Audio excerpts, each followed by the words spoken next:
All right, this is going to be a review of SummerSlam 2006. This is probably one of my least favorite SummerSlams. I'm just not a big fan of this time. I always look back at the second half of 2006 as the biggest decline of the WWE. This is pretty much the ending of the ruthless aggression era at this time. But we're going to go back to August 20th, 2006. From the TD Bank North Garden in Boston, Massachusetts, John Cena's hometown. We have an attendance of 16,168. Pretty successful show. I think the 529,000 for 2006. I don't think that's bad. I think that's pretty damn good. It's over 100,000 less than SummerSlam 2005, but SummerSlam 2005 did really, really well with Hogan and Michaels in the main event. But when you look at this buy rate right here, it's a lot higher than 2003, and it's almost 200,000 more than 2004. So, I like SummerSlam 2004, even though, it kind of got a negative reaction, from the crowd. But, you can't deny it. Like, this show actually did a lot better. So it's kind of funny. The biggest party of the summer. You almost forget that SummerSlam had these taglines. 1998, you had the Highway from Hell that I forgot to mention. But yeah, the biggest party of the summer. I really like the poster here. It's funny. I remember Edge mocking Cena, saying that he looks like a complete and total idiot like he usually does. And you got DX, barbecuing the shish kebabs and the sausages. Tori, I got to say, Tori Wilson, I thought she looked better than ever at this time. And then you got Kurt Angle on the cover as well. Obviously, Kurt was not on this show. This is the same week he left WWE. I think it was the week after this, or this whole week was a bad week for Kurt Angle and Vince. This is when they had their falling out. So yeah, Rob Van Dam does not make it on the show. I don't think it had anything to do with the suspension. They just decided to put Sabu in that spot. So no RVD, no Kurt Angle. Chris Benoit's taking the sabbatical. Eddie Guerrero, we're still mourning his death, and the impact is still affecting the company negatively, at this time. But yeah, it would have been great to see, Kurt as part of this show. It definitely felt like there was a lot missing, but at the same time, when you look at this card, it's a pretty amazing card, like in terms of star power, in terms of talent. But I hated the booking on this show. I hated the finishes. What really stands out about this show is the consecutive interferences from women, whether it be Vicky, Melina, Charmel, and then in the main event you had Lita assisting Edge in the finish there. So I just thought it was a little bit repetitive. I just feel like after this show, WWE went downhill big time. And, maybe they had some moments in the fall of 2006. I think Unforgiven was actually a better show than this. But I just feel like this is one of the more disappointing SummerSlams. I just feel like this should have been a much better show. But we're going to get right down to it. First match of the night, you got Chavo Guerrero taking on Mysterio. So Chavo actually screwed Mysterio at the Great American Bash. And help Booker T become the world champion. So Mysterio's, fairy tale comes to an end. So Chavo got jealous of him, or I can't remember the exact storyline. I think he was sick of Mysterio for mocking Eddie, not mocking Eddie, but I don't know. It really just felt like at this time there was a lot of, the storyline was basically about Eddie Guerrero. The video packages here, they showed Chavo and Eddie during good times. They showed Mysterio and Eddie becoming tag champions. So, it sounds a little bit ridiculous to say that the feud was over Eddie, but, that's pretty much what it was here. They're basically doing tributes to Eddie. They both got booed. Chavo got heat, but then Mysterio got booed as well when he started doing the Three Amigos. I don't know, man. I just thought these guys have had much better matches in the past. For an opening match at SummerSlam, it sounds sexy on paper, but this just felt, generic. They couldn't get the crowd rocking. Vicky stuff just felt annoying. You can make the argument that Vicky looked convincing, yelling at both guys, telling them to stop fighting. So, little did we know they were setting the table for Vicky's heel turn. And, Vicky accidentally knocks Mysterio off the top rope, and then Chavo gets a big victory and he goes over Mysterio. So, So yeah, I mean, very very similar to when Chavo turned on Eddie, and once again, you knew Chavo was going to turn on Ray when things got a little bit stale. So yeah, we got a lot of different Chavo Guerrero heel turns. The Kerwin White shit. Just that there was no way that was going to work after Eddie had passed away. So he kind of found himself in the same spot again, with Mysterio. But yeah, this feud between Chavo and Ray, I don't know if Ray was injured. Maybe he was going through some knee trouble. I just don't remember Chavo and Ray, clicking in the ring in the fall of 2006. All right, next up we got Big Show taking on Sabu. So Sabu actually defeats RVD to become the number one contender against the Big Show. For those that were sleeping under a rock, Rob Van Dam got suspended, as well as Sabu, for smoking weed. So they stripped Van Dam of the title, and Big Show defeated Rob Van Dam around the 4th of July to win the ECW title.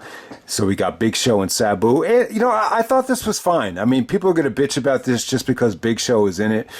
You would have loved to seen Rob Van Dam take on Kurt Angle, or RVD, Sabu, and Rhino in a triple threat. If some of the guys from TNA, didn't go to TNA and came to ECW, you could have done like Sabu, Raven, RVD in a triple threat. I mean, the possibilities were limitless, but they just didn't have. There wasn't a lot of guys that you could just throw in from the original ECW that were still there. I think Rhino's the one guy that they shouldn't have let get away. But yeah, Big Show and Sabu, it was a little bit botchy, but at the same time, Sabu busted his ass, man. Like, Sabu was coming off of a really, really good run with TNA. You still saw a little bit of, Sabu just being in a really, really nice rhythm here with just, how he was hitting the ropes, how he was bumping.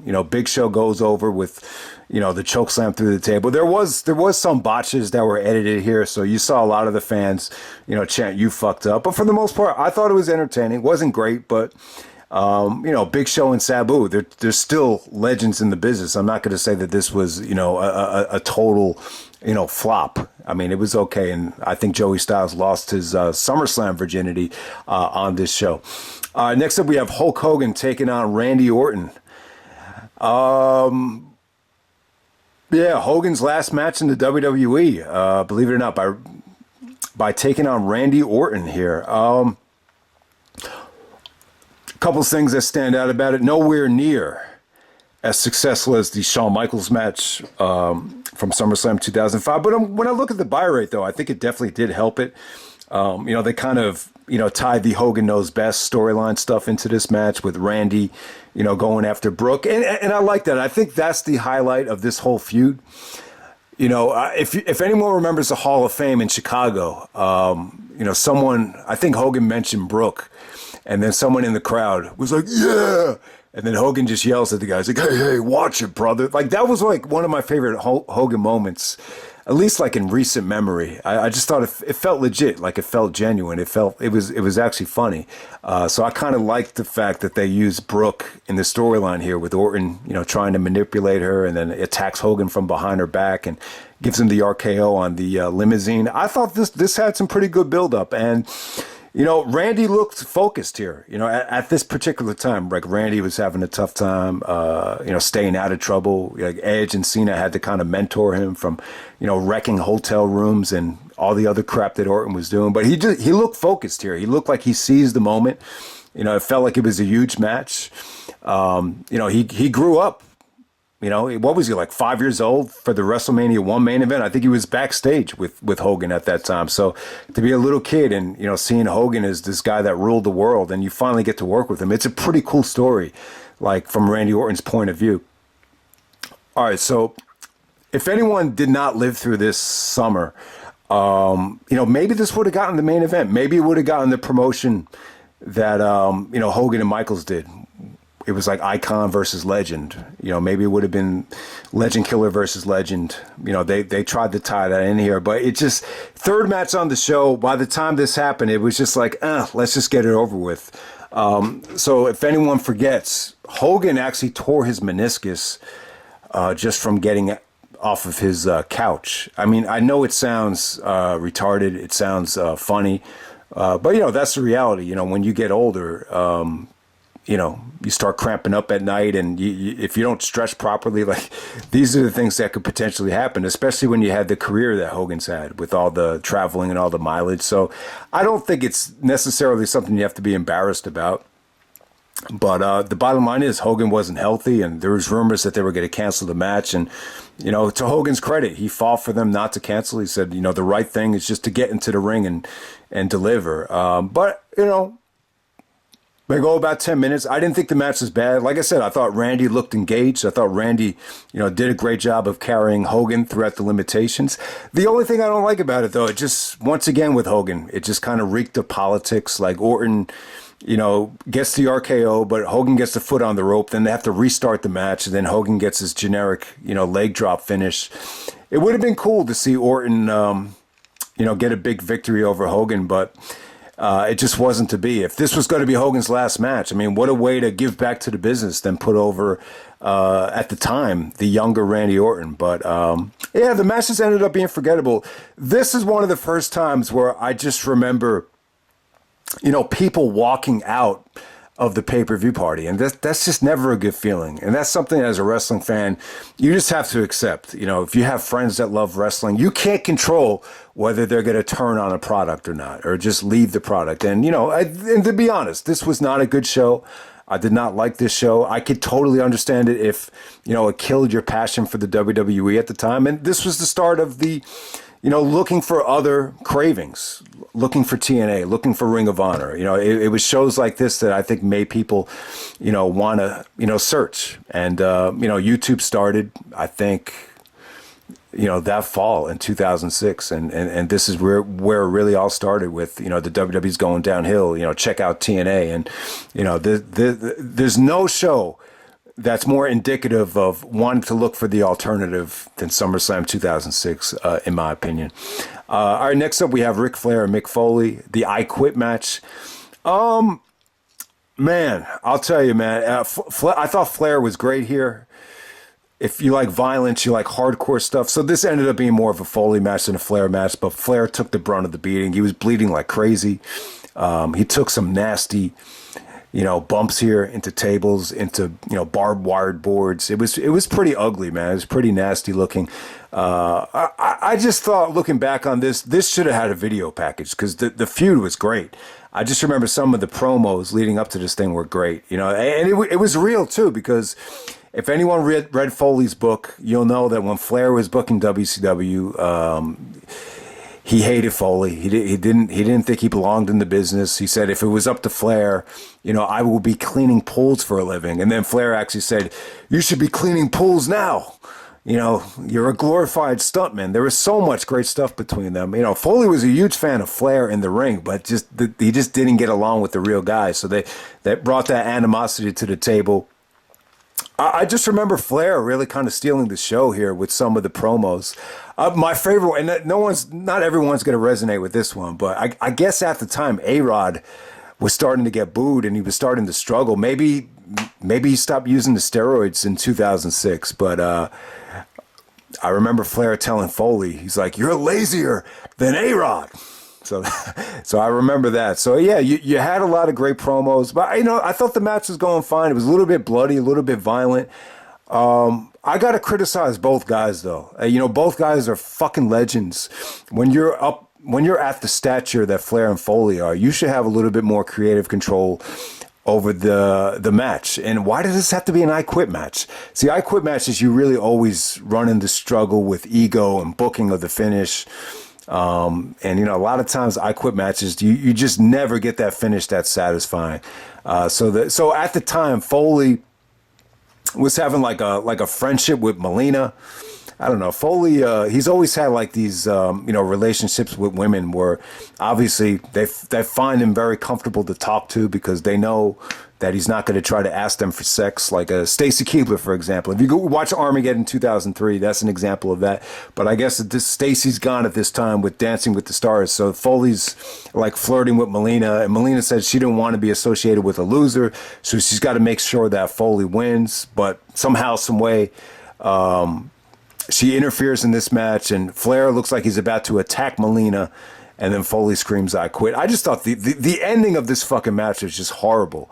I mean, just what a way to just end, such a great rivalry and feud between two guys that really hated each other. So, I don't know, man. Just something was going on backstage. Someone should have put their foot down and just said, this is too good to just fuck up like that. I mean, Melina at the time, she was managing Eminem. I don't understand how she gets into this equation, other than maybe Foley was just pushing for it. Maybe this was Foley's way of giving back to the women. He was the one that stood up for Stacy Keibler and just said, I think Coach put some of the women down.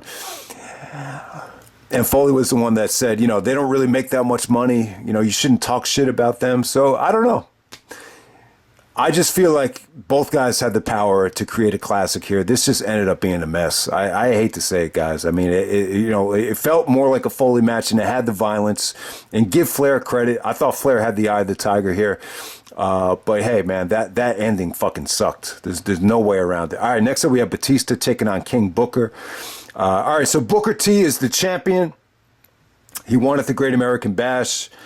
He won the King of the Ring at Judgment Day. I think he beat Lashley. At the time, he has Queen Sharmell. And yeah, Sharmell was annoying as hell. She was like, "All hail King Booker." Booker T was doing the British accent. I hated this. My brother hated it as well. I just think at this time, this was not Booker T. It's not the real Booker T, man. Let's face it, man. Booker T from 2001, Booker T from the WCW days. I praised Booker T a lot in the last couple of videos I've done. But this is an example of Booker T just being handcuffed by Vince, being a puppet for Vince.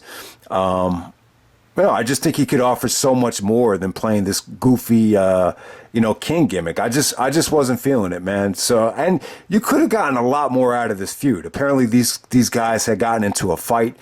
I think it was at the SummerSlam, biggest party of the summer promotional spots that they shot for SummerSlam, and they ended up getting into a fight. I don't know what it was, man. I think maybe Booker T thought Batista kind of felt like he was entitled to getting the belt back, because obviously that's what Batista wanted. He wanted to become champion. He wanted that top money paying spot, and I don't think he wanted to wait for it. So maybe that's where the divide started. Maybe this goes back to the Evolution days with the racism angle with Triple H. I have no idea. But the match kind of sucked. I thought Booker T looked better. I thought Batista just looked bulky, lethargic. I just don't think he looked comfortable yet. He was definitely out of rhythm. If you look at Batista at No Mercy 2005, Survivor Series 2005, before he got injured, he moved a lot better back then. He had a better connection with the fans. The fans started booing Batista here. There were some moments where, he almost dropped Booker T and just couldn't execute the offense properly. And the Sharmell stuff was just laughable. I mean, why would you pay $40 for this show and have an ending like that? It just felt like a very, very lazy ending. And it felt like Batista wasn't quite ready and didn't quite deserve to win the world title back. So yeah, this would be one of the more forgettable, world title matches in SummerSlam history. And when you have a match this predictable, the match isn't going to get that great of a reaction. I would have been cool with this closing the show. Because if the match was going to get such a lackluster reaction, you might as well just have this close the show and put the better stuff, before it. But I could see that being kind of a risk. I really can. I think Edge and Cena, definitely was the most attractive match on the show. So I can't argue with it. But I don't know, man. Just this was just a bad sign that Batista wasn't going to regain that momentum, and we saw it. We saw it with Cody and Seth Rollins in Cody's documentary about how, when you get injured, there's that fear of, losing that momentum and losing the, never being the same from the injury. And, this would kind of tie into it. Now, obviously, Batista recovered, but I don't think Batista ever regained, the magic and the connection that he had with the fans in the ring and outside of the ring that he had in 2005 when he beat Triple H at WrestleMania 21. I don't think Batista ever came close, to duplicating that 2005 run. And I was at the house show, man, before WrestleMania. The guy was the most over guy by far. He never came close to, duplicating that, especially with this, Booker T feud. I think Batista did win it back at Survivor Series, and that actually was the main event. But, their matches just didn't click for me. All right, next up we have Degeneration X of Shawn Michaels and Triple H taking on Mr. McMahon, Vince McMahon and Shane McMahon. All right, so it definitely made sense. You know, Shawn was feuding with Vince at WrestleMania. You want to continue the feud. I think the underrated part of, or the overlooked part of this version of DX, obviously it gets a lot of criticism because it was very watered down. It was a little bit over the top. It was very cheesy. It was a desperate attempt to sell merchandise and appeal to mainstream fans. But, you know, I just think people gloss over the fact that this was the reality of Shawn Michaels at 41 years old.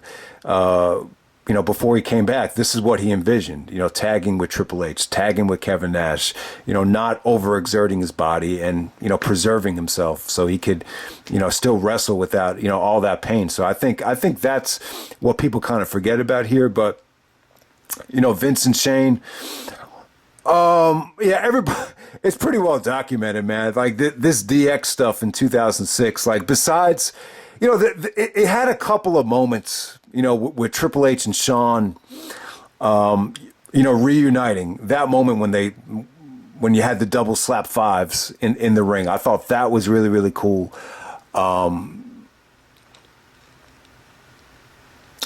Definitely think it did have its moments. I forgot about how over the top, you know, some of the stuff was with, you know, Shawn Michaels getting arrested and going to jail because of the cigars from Umaga and Armando Estrada. That was kind of weird here, man. So, you know, the Vince loves cock stuff, I don't know, man. A lot of that shit didn't age well. The worst part about the DX stuff was when they graffiti painted the Stamford, Connecticut headquarters with DX. That's how they ended the Raw. And I remember some people that were watching the product were, you know, they were really trying to reevaluate, you know, why the hell they were watching this company. So yeah, there was a lot of ups and downs. I mean, you know, Shawn's argument would be that it's pretty cool to see guys in their 40s acting like they're in their 30s. I think Triple H was still in his 30s here, but you know, that's enough of that. I mean, in terms of the actual match here, I mean, it was entertaining. I just wasn't, I just remember at the time, I just wasn't in the mood for something like this. You know, this is the first time in a long time where you get to see Triple H playing a babyface that's knocked out, that's unconscious. You know, you saw a ton of interference here because Vince is in charge. He had everybody and their mother, you know, come down to the ring, from Big Show to Mr. Kennedy. Just had a ton of interference. William Regal, Umaga came out. Kane came out to make the save. That was like the only babyface that came out. But you just had a shitload of heels that weren't able to get on this show. They were able to get into this match. And after, you know, Triple H got chokeslammed through the table from Big Show and Shawn got laid out, finally, you know, Vince and Shane come out. I got to say, the highlight of the match for me was Shane. You know, Shane and Vince did some tributes to Demolition, Legion of Doom. And the Hart Foundation one was pretty entertaining with Shane actually mocking Brett. I love that part of the match. And yeah, there's a great comeback from Shawn. I thought Shawn and Shane did some beautiful stuff together. You know, even the simple stuff between Shawn and Shane was good. The punches from Shawn look great, look better than ever. You know, Shawn actually intercepts the Shane McMahon coast to coast with the super kick. I thought that was pretty cool. You know, like I was saying, man, this first time you saw Triple H have a huge babyface comeback in a long ass time after all the politics, all the heat he got. So it was pretty cool to see Triple H as a babyface. But I will say it's not surprising that Triple H tore his quad a couple months later, because this is the heaviest I've ever seen Triple H look. He's just carrying a lot of weight. But yeah, they actually get they fight off the interference from Umaga, thanks to Kane, and they get the super kick pedigree combination to Vince. I thought maybe the McMahons might have won this match because they had the Hell in a Cell with Big Show the next month. But yeah, they made DX look strong. They get a nice feel-good victory. I just thought the match was a little bit too over the top for me. I think anytime you have that much interference before the match starts, it's just tough to stay interested in it. But You get what they were going for here. DX with Shawn and Triple H, they want to be the merchandise sellers. They want to have, these fun matches with Vince and Shane, and they want to try to milk it for all it's worth. So you definitely understand it, but it's just not my cup of tea. And then the main event, we got Edge taking on John Cena for the WWE Championship. I believe the next night, the Rated RKO belt, the Rated R Superstar belt, was actually presented by Edge. That was the night after SummerSlam, if I'm not mistaken. But yeah, man, this is the match of the night. I thought this match saved the show. This saved the show from being a complete disaster. I thought Edge and Cena had a great match here. Someone actually posted this at the time, that this was the only match of the night that showed any vitality, any energy. And in some ways, I would definitely agree with that. And it's funny, Cena's in his hometown, he's getting booed, and he loses. And then the very next month in Toronto at Unforgiven, Edge gets cheered in his hometown as a heel, and he loses to Cena. So it's kind of funny how they booked this. Kind of a weird ride for Edge, because in 2004 he's booed in Toronto, his hometown, and 2 years later they cheer him in the hometown of John Cena. So it's just funny how the business works, like in terms of crowd reactions. But yeah, this is during this John Cena.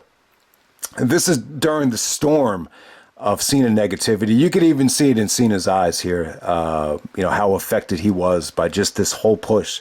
It just felt like a lot. It's really a lot of baggage to carry. But there's this idea that this is the first time Cena ever got booed because it's his hometown. That's not the case. Cena actually the first time Cena got booed at a major pay-per-view. It was against Jericho at SummerSlam 2005. That was the first one, so it was not this SummerSlam.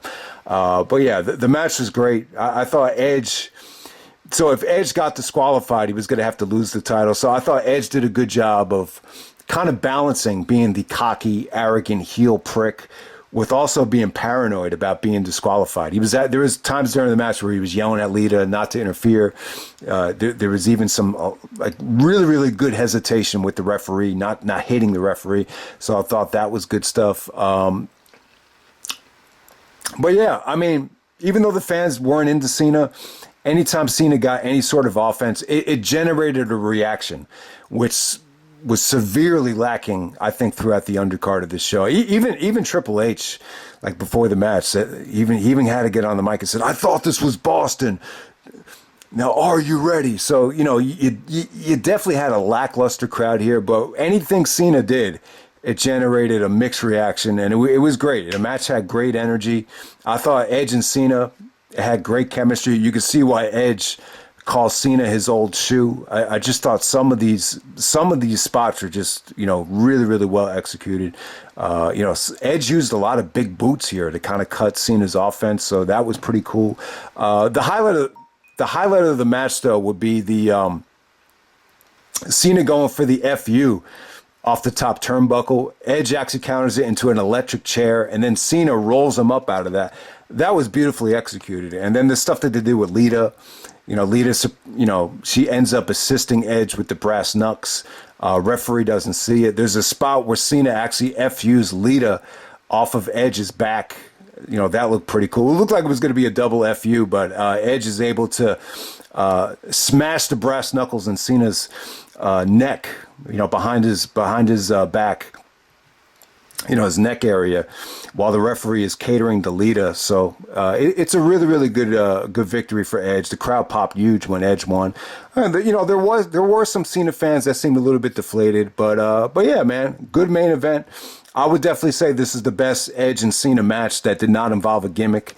The two best matches that Edge and Cena had were at SummerSlam and Unforgiven. The Unforgiven TLC match that's probably their best work together.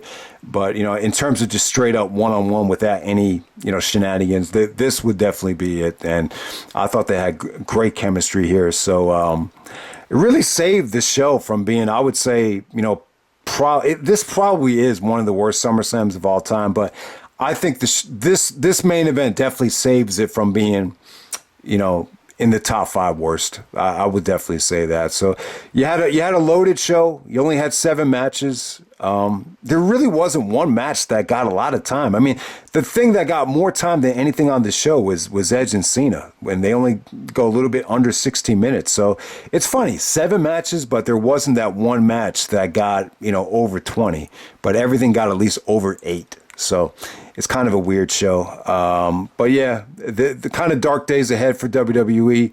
One of my favorites and most people's favorite wrestler of all time would end up leaving the company, Kurt Angle, later on that week.